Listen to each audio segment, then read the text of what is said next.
Why do you think people have a tendency toward that zero-sum mentality? Yeah, well, I mean, there are elements of life that have a zero-sum element. I mean, if you're competing with another man, for example, to marry a particular woman, that's a zero-sum game if you only think of the game as including you two and that woman. So you can set up circumstances that are zero-sum.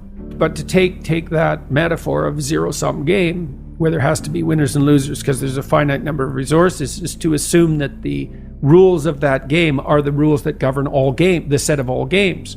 And that's just not true. Games are infinitely multipliable. I mean, you can invent a new game.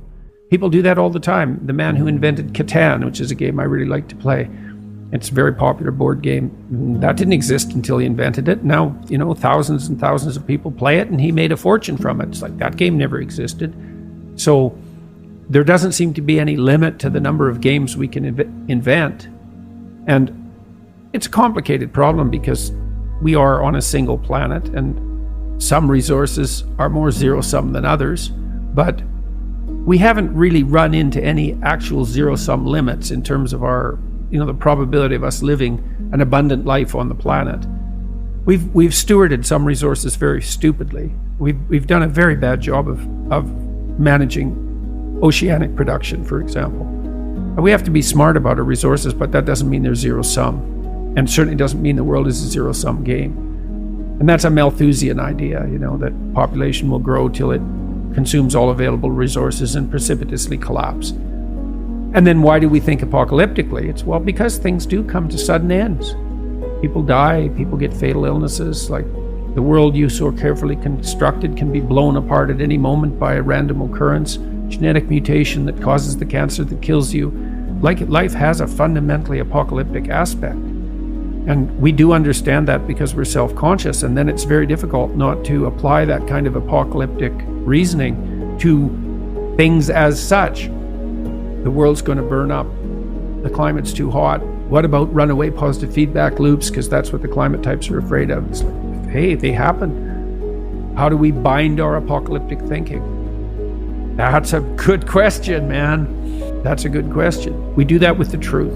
That's how we do it. Through dialogue, through investigation, through exploration, through discipline, all of that. The Logos is the antidote to the apocalypse. And so what does that mean? Well, love and truth is the antidote to the apocalypse. Not the planet has too many people on it. Truth in the service of love. Mm-hmm. What do you mean by that? Well, it's a hierarchy of virtue, I would say. There's an old idea that God is the sum of all that's good. I don't think sum is exactly the right metaphor. It's more like, imagine there are eternal verities: truth, beauty, justice, love, courage, fortitude, compassion. Think of all those things as virtues. So virtue is what all virtues have in common. That's the relationship of God to the good. Or you may think, how would that manifest itself in your life? Well, that might be pursuit of the good. And that's the pursuit of the good that unites all proximal goods. Well, what is that exactly? Well, it's something like belief that it would be for the best that all things flourish to the degree that that's possible. When I was a clinician, I thought of that as the good in me serving the best in my clients. And I think the desire for that to happen, that's love.